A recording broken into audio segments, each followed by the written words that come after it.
Shalom. Shalom. Vous allez bien? Oui, ça va et toi? Oui, ça va. Je voulais vous parler d'un truc concernant le dépouillement. Parce que moi, sincèrement, je vais pas vous cacher, j'ai énormément de mal.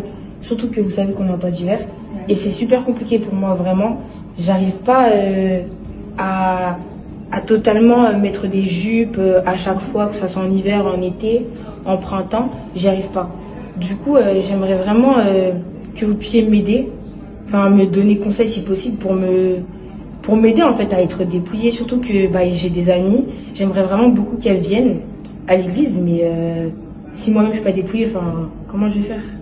Déjà, premièrement, ce que tu peux dire à tes amis, c'est que pour commencer le dépouillement, c'est un terme qui est utilisé dans la parole de Dieu, qui désigne juste le fait de retirer sur soi ou bien même dans son cœur ce qui n'est pas la gloire de Dieu.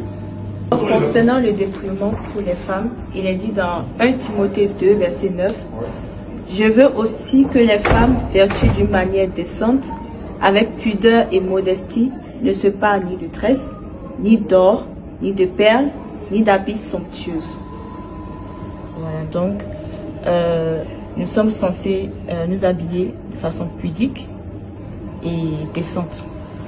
C'est-à-dire que la femme, elle ne doit pas laisser apparaître ses formes. On ne doit pas voir sa morphologie. La femme, elle ne doit pas porter des choses aussi moulantes. Des vêtements serrés, des jupes moulantes, des hauts moulants, super moulants. Et on ne doit pas aussi avoir des décolletés. Voilà, ni des bras minces. On doit vraiment couvrir des bras jusqu'au cou. Pas non plus serré comme ça, mais genre, voilà quoi. On ne doit pas en fait voir des formes. Ça peut séduire un homme ou une femme. Et c'est pas ce que le Seigneur nous demande. Il nous demande d'être pudique. Pour les manches, ça doit arriver à peu près à là parce que malheureusement, il y a des gens qui sont séduits lorsque l'on voit un peu les aisselles.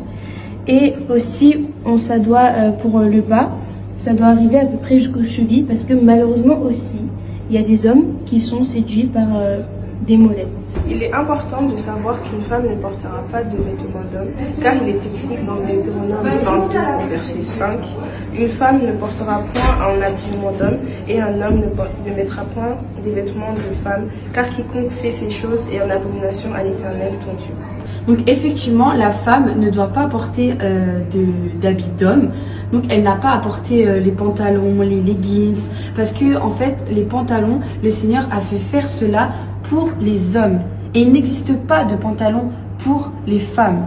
Et dans la parole, il y a marqué « Ne vous conformez pas au siècle présent ». Donc il ne faut pas se conformer au monde, parce que tu vois dans les magasins, il y a des pantalons dans le rayon des femmes.